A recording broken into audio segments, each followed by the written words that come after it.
Oke, lanjut. Oh ya, ini sebelum lanjut, ini saya tadi kayaknya nemu library yang cukup bagus.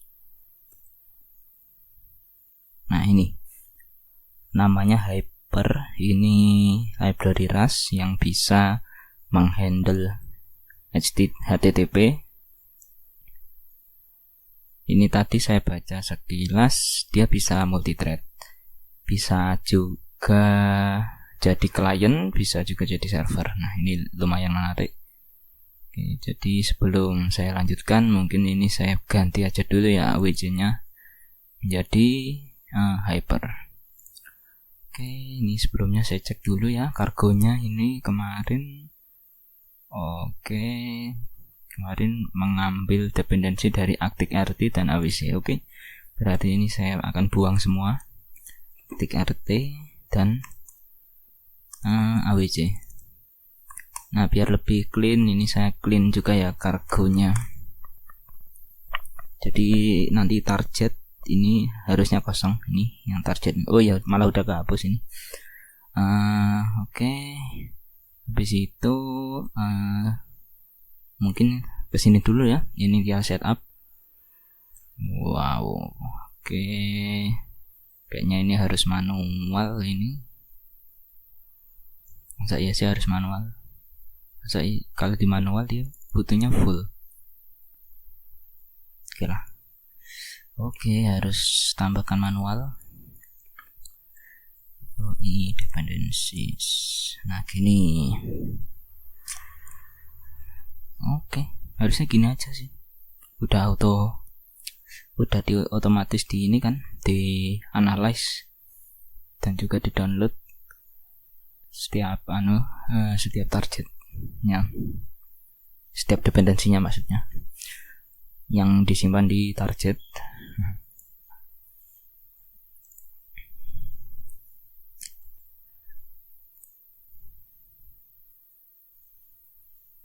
Ya.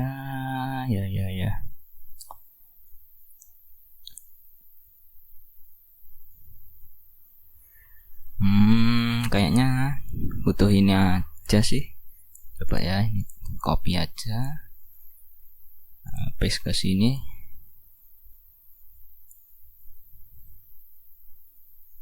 Oke.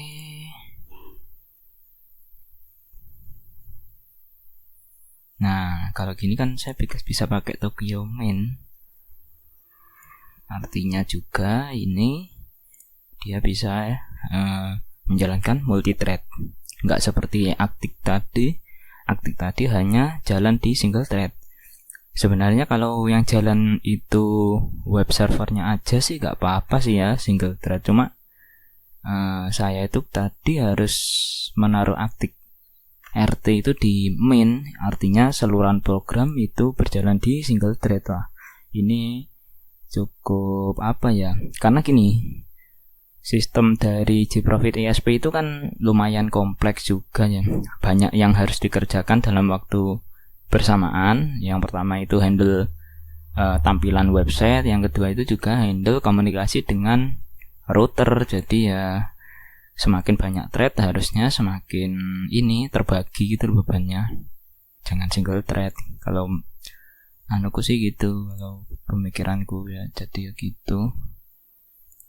Nah, saya sebenarnya yang terlalu butuh itu ini, di main ini harus multi-thread, harus banget.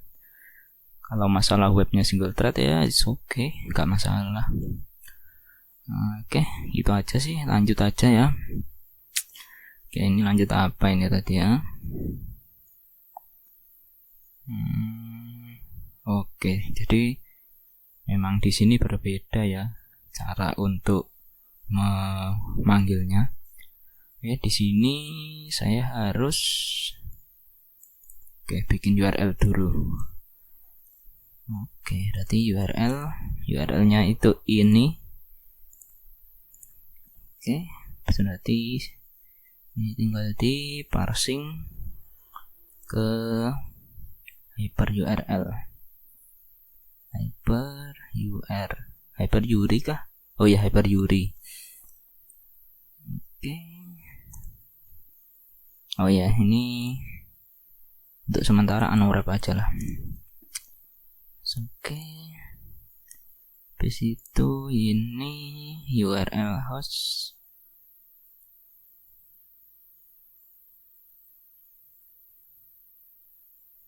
Oke, ini seberapa pentingkah saya dengan konversi hotspot? Kalau di sini entahlah. Terus format. Oh, ya. Oke, jadi di sini TCP dibuat manual ya. Koneksi TCP dari program ini ke MikroTik itu harus dibuat manual ternyata di sini. Jadi tidak dihandle sama Hyper. Makanya ini tadi perlu dipisahkan host dan portnya. Oke. Yang penting sih multi thread sih kalau saya. Ini agak susah, gak apa-apa lah. Yang penting multi thread, yang penting klien atau customerku nyaman ya kan. Developnya itu susah, gak apa-apa lah ya. Oke, ini address sudah. Expect. Oh, ini expect gak usah lah, ini langsung unwrap aja lah. Ini kan jelas, sangat jelas sekali kalau ini pasti berhasil parsing hostnya, karena ini stringnya itu statis ya, sampai kapanpun juga akan begini, itu pasti berhasil lah. Address, hotspot, oke. Klien, oh ya ini klien ini kode miliknya Actic tadi ya. Oke, mungkin saya lanjut ke sini, dia bikin stream connect lewat address. Oke, await. Nah, ini kalau ini sih harus dicek ini ya. Oke, ini kayaknya harus gini deh, sebentar. Nah, itu dia. Nah, harus pakai gini. Result string box error. Nah, ini errornya apa ini? std error bisa nggak sih gini? Nah, error. Oh ya, din. Nah, kan bisa. Oke, bagus. Oke, jadi kalau pakai tanda tanya ini nggak usah pakai match untuk cek apakah oke apa error kayak yang gini-gini. Ya, tapi memang di sini harus dijadikan result sebagai keluaran dari fungsi get ini. Ya, gitulah pokoknya. Oke, lanjut.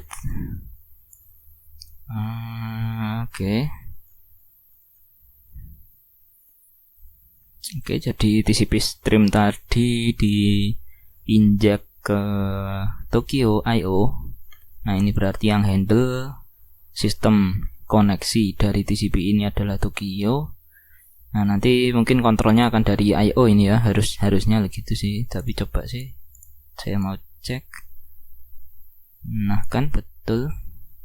Wah, ini serius ini. Jadi handshake decoding secara manual ini ya, keren nih. Ini kalau menurutku ya, nanti ini bisa bisa negosiasi sih. Jadi negosiasi, kalau HTTP 1 handshake itu gagal, langsung upgrade ke HTTP 2 mungkin ya, tapi itu mungkin sih, nggak tahu sih. Oke, tapi ini ikuti aja lah ya, karena ini handshake-nya decoding manual oleh kita, jadi ya bisa gini loh, HTTP 1 dan 2 itu bisa berjalan bareng harusnya. Jadi kalau misalkan si server support HTTP 2 ya kita pakai 2, kalau nggak support HTTP 1, harusnya gitu sih, cuma nggak tahu. Nanti seiring berjalannya development dicoba aja, karena saya sendiri juga belum nyoba, cuma tahu konsep aja, cara ngodingnya nggak tahu. Aduh error, nggak masalah sih. Wait, kenapa harus pound ini?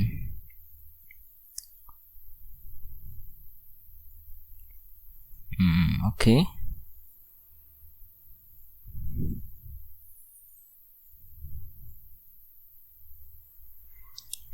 it's okay, error, nggak apa-apa. And then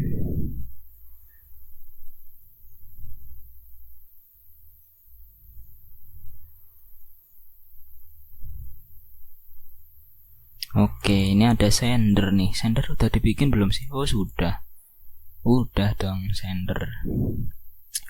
Oh ya, jadi tadi dia manggil handshake ya, handshake await unwrap. Oke, jadi ketika handshake dia ngeluarin 2 buah apa ini ya, stream, channel maksudnya ya, channel. Satu pasang channel maksudnya ya, satu pasang channel terdiri dari 2, ada sender dan ada receiver. Berarti nanti ini maksudnya kita nanti bisa send ke sini. Ini nanti akan diteruskan oleh apa ini ya tadi, Tokyo I/O. Nah ini akan diteruskan ke TCP stream. TCP stream akan mengarahkan data ke MikroTik. Nanti ada balasan, setelah itu harusnya balasan itu dihandle juga Tokyo I/O, kemudian masuk ke connection. Ini harusnya sih gitu sih, tapi nggak tahu sih. Coba aja dulu. Oke, ini authority. URL authority. Lupa sih authority itu apa ya?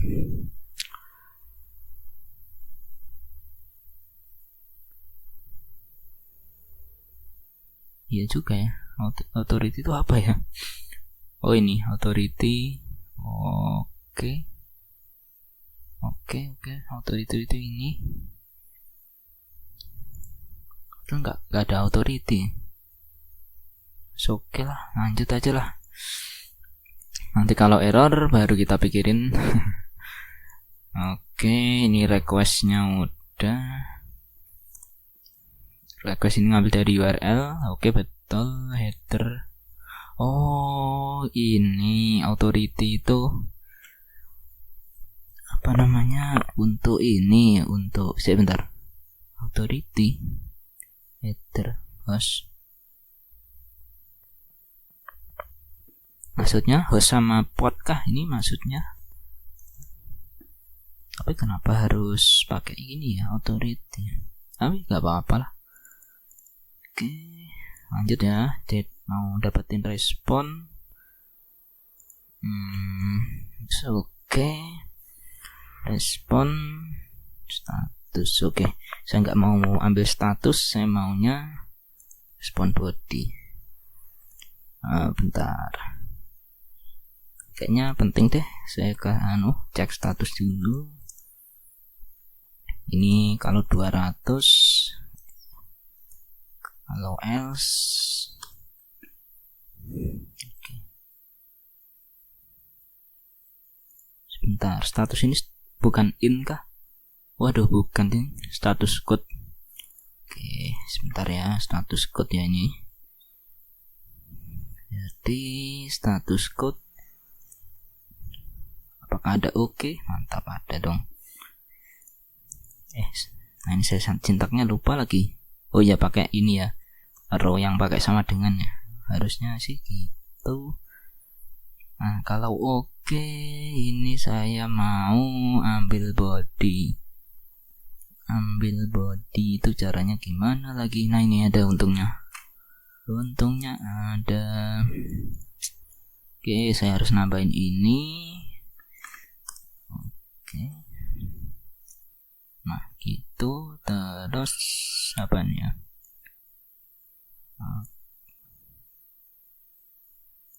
Nah gini ya. Sebentar, dibaca dulu. Res.frame.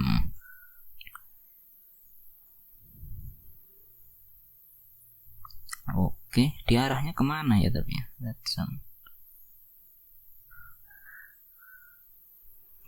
Oke, Cang ini kemana Cang? Oh, dia diarahkan ke std out. Dia diarahkan ke std out. Oke, nah di sini berarti saya tinggal bikin body str mungkin ya. Nah, ini daripada harus diarahkan ke situ, mending saya arahkan ke body str plus sama dengan chang. Oke, kalau sudah berarti tinggal di return dong. Oke, body str to string. Nah, gini lah. Nah, ini apa nih error? Oh iya, tidak bisa.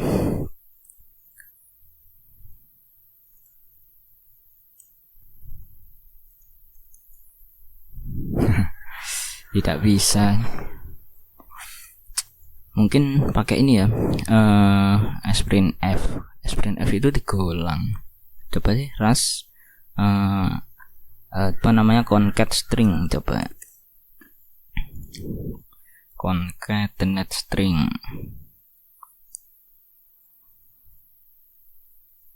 Oke, ini tadi udah to owned benar. Broad string. Oke, owned string push str. Oh, push str.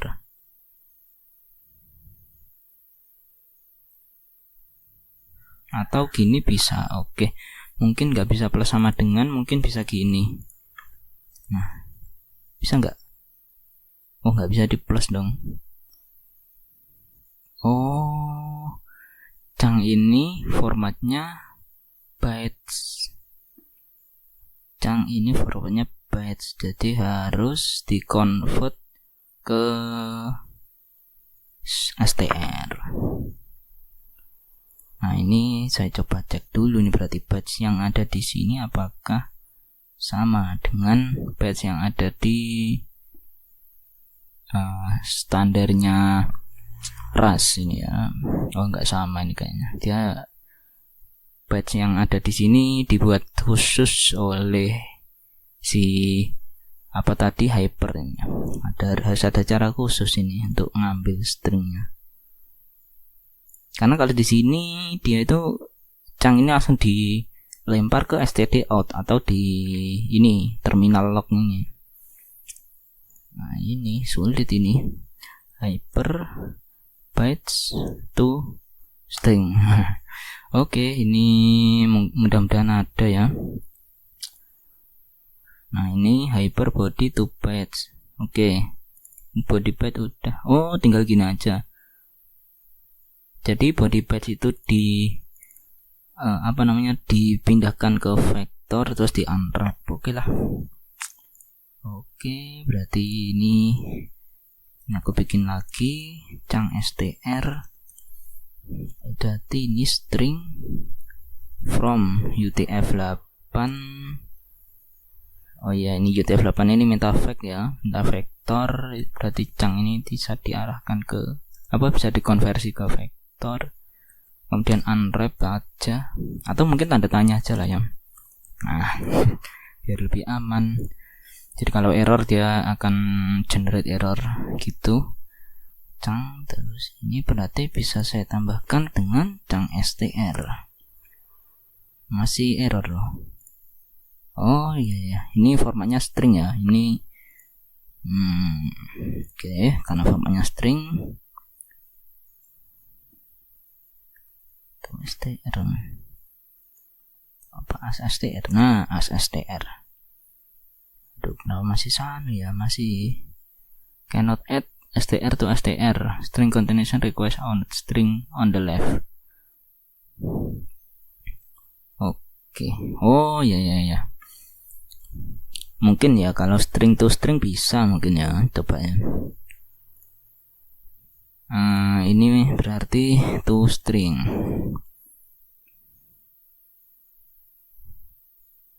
Consider borrowing here. Oke. I will borrow. Udah gitu aja kah? Oke. Tinggal ganti ya. Ini kebiasaan ya. Kebiasaan pakai camel case. Ini oke, ini udah oke berarti.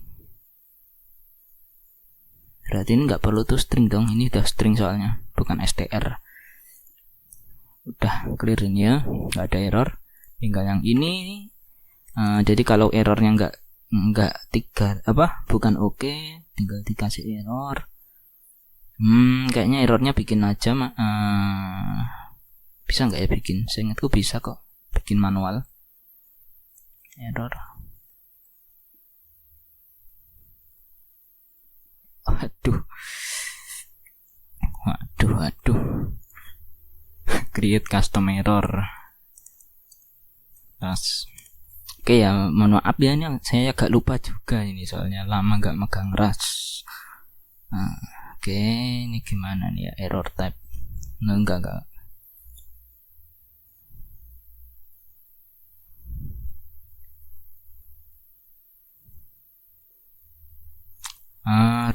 Bukan create sih, return. Iya, harus. Wah.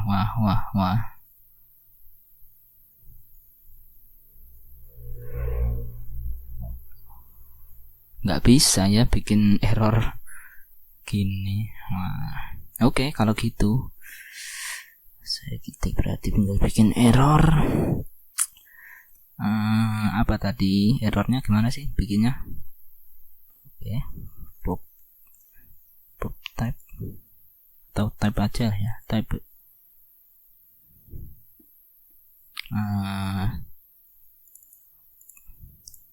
Saya cuma butuh ini aja sih, struct error ini aja sih, struct error my error lah, biar nggak konflik. Kurang R maksudnya. Oh ya, ini biar nggak biar IntelliSense-nya nyala, ini saya harus konekkan dulu dari main ke error. Oke, dia bakal nyala, sip. Ini saya butuh drive, dia bisa didebug dan di-clone. Oke, ini saya juga butuh display. Ini display ini semacam inilah ya. Sebentar ya. Waduh, ini ada std, ada core ini. Dia pilih yang mana nih? Pilih std. Ya, jadi display ini adalah interface dari ini ya, error ya. Jadi kalau nggak ada fungsi display, nanti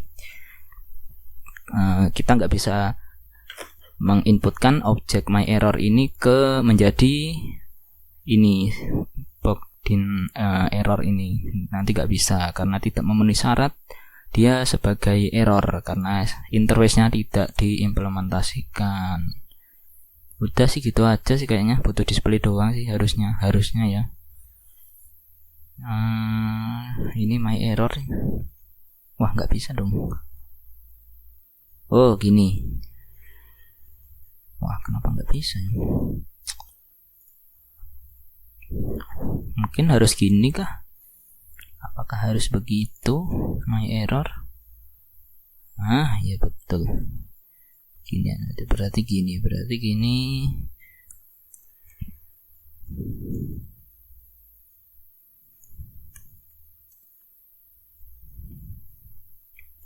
Gimana sih cara bikin objek, kok lupa?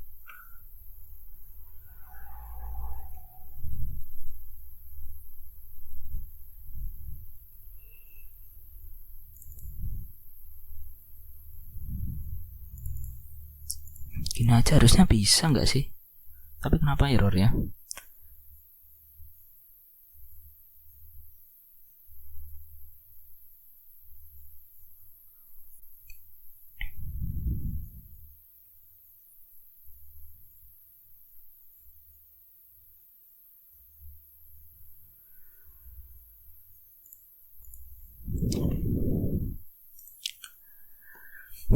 Kenapa error?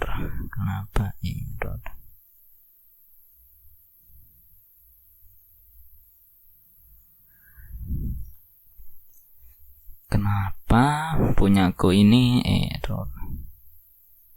Apa ini, kenapa errornya?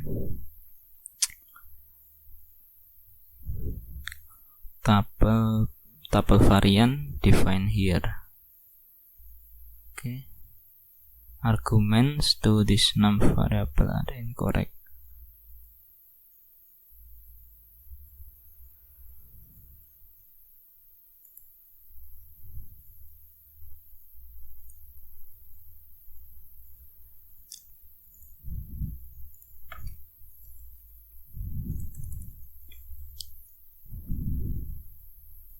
Ini udah aku define ini.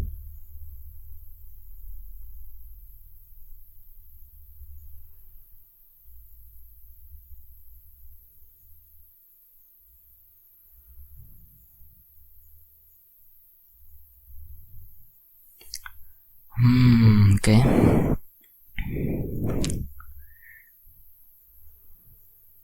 Custom error cannot apa ya kata kuncinya ya.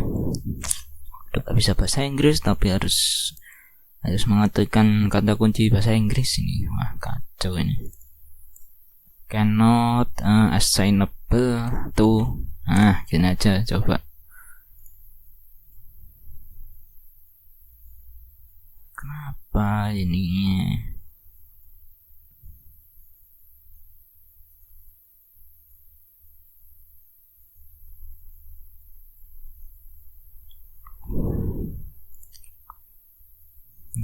Oke. Error ini kan dia harus punya debug, display. Debug udah tadi, display udah di define. Apa ya yang kurang ya? Yang kurang itu loh, apa ini?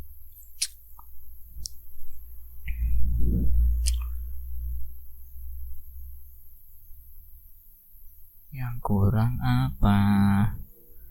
Fresh metric.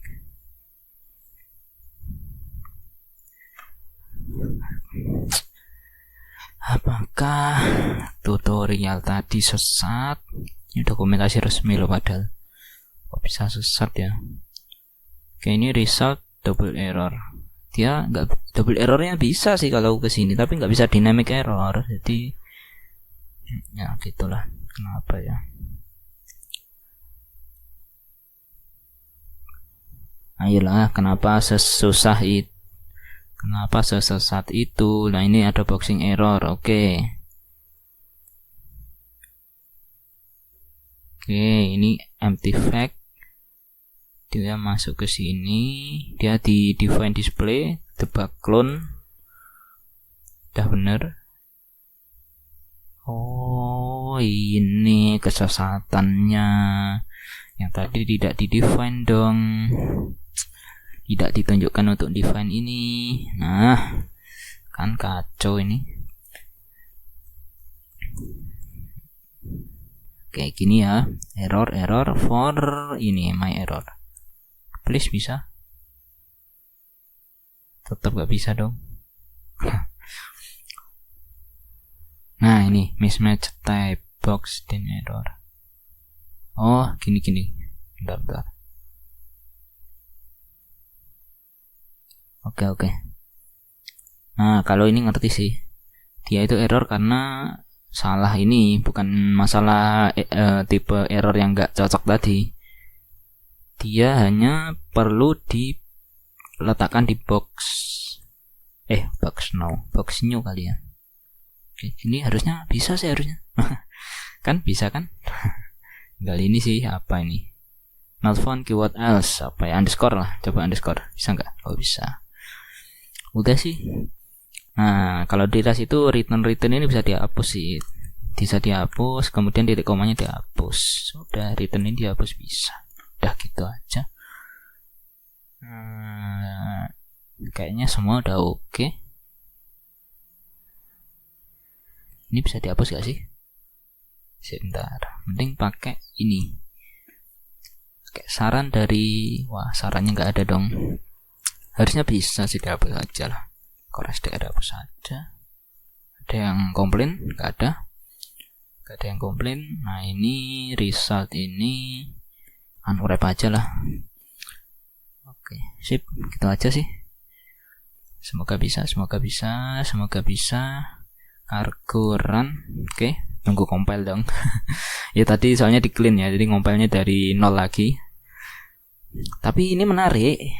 Lihat dependensinya cuman butuh 60 loh. Sebelumnya berapa? Sampai 100 kan. Nah, ini kan harusnya lebih kecil daripada punyanya Actic. Harusnya sih gitu. 60 dependensi. It's okay. Punyanya. Oh iya, error dong. Apa tuh errornya? Value my error. Oke.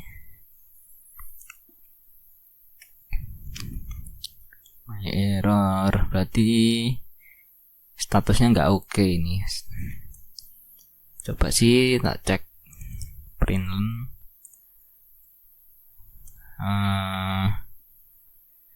res.status tuh ada nggak sih ASU16. Nah ini saya mau cek dulu statusnya. Oh iya, tadi authorizationnya belum, pasti 401 ini. Udahlah pasti, nah kan 401 authorizationnya belum soalnya. Gak bisa, ini bisa nggak sih di format gitu? Ayo format. Nggak ada yang bisa memformat ini kah? Oke. URL header. Oke, saya mau coba sih Hyper bisa nggak sih bikin authorization basic authorization maksudku. Oh sebentar, what is this? Authorization punyanya header. Wah, masuk ini. Nah, ini dia yang aku mau.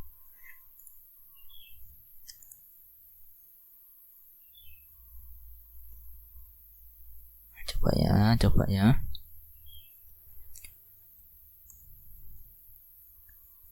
Oke, headernya ini adalah key value. Wait. Authorization. Ini nggak ada ke authorization gitu. Oke.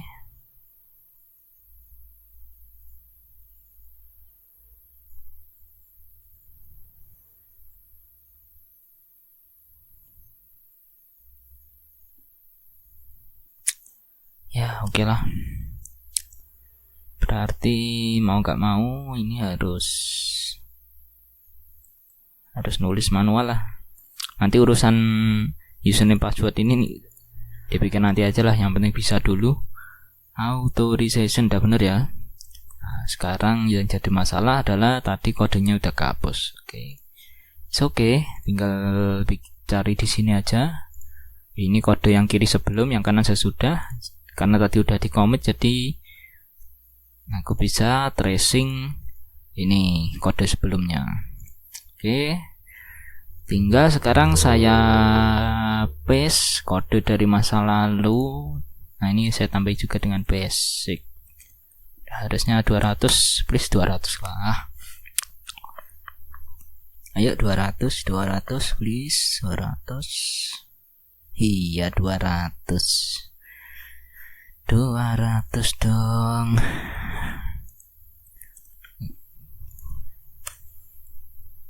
Ya udah gitu aja sih video kali ini. Cuma pindah library aja sih. Oke, kalau udah ya tinggal di commit. Ini commitnya adalah migrate to Hyper. Oke, sip.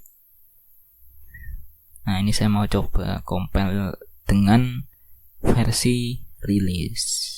Di cargo build release.